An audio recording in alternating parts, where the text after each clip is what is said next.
Hi, this is Reading the Bible with me from A to Z, a project I'm doing for myself, for my children, and anyone who wants to listen. There's a certain power that comes with reading the word out loud.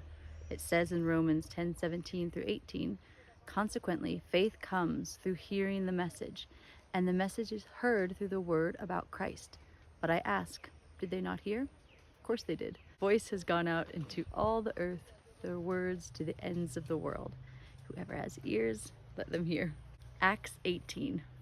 After this, Paul left Athens and went to Corinth. There he met a Jew named Aquila, a native of Pontus, who had recently come to Italy with his wife, Priscilla, because Claudius had ordered all Jews to leave Rome. Paul went to see them, and because he was a tent maker as they were, he stayed and worked with them.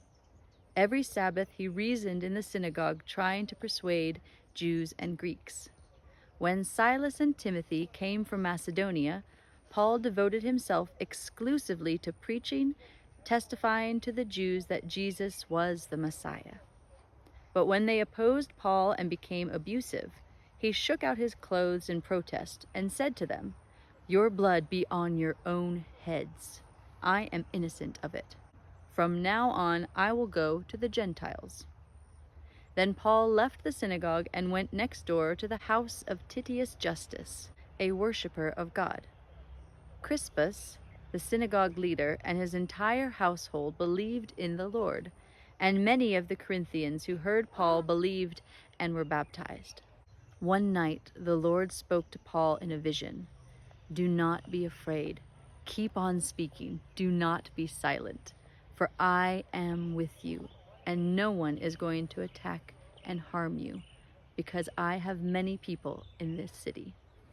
So Paul stayed in Corinth for a year and a half, teaching them the word of God.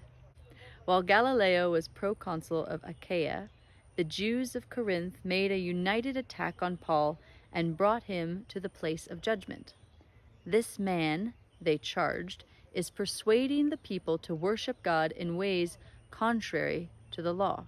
Just as Paul was about to speak, Gallio said to them, "If you Jews were making a complaint about some misdemeanor or serious crime, it would be reasonable for me to listen to you. But since it involves questions about words and names and your own law, settle the matter yourselves. I will not be a judge of such things." So he drove them off.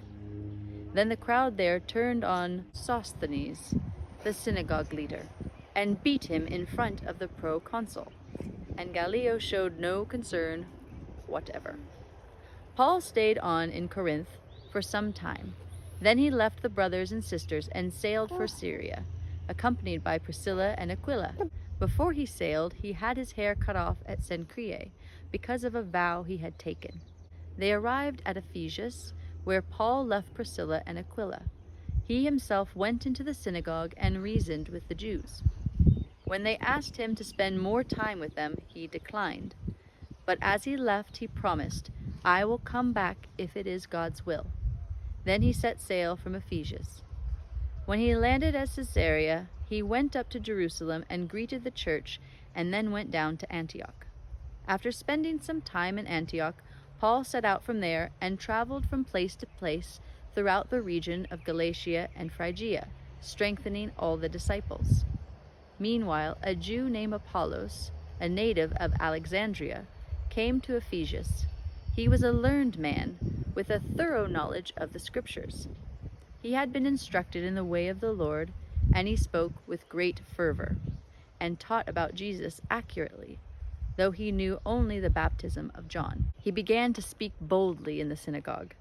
When Priscilla and Aquila heard him, they invited him to their home and explained to him the way of God more adequately. When Apollos wanted to go to Achaia, the brothers and sisters encouraged him and wrote to the disciples there to welcome him. When he arrived, he was a great help to those who by grace had believed, for he vigorously refuted his Jewish opponents in public debate, proving from the Scriptures that Jesus was the Messiah.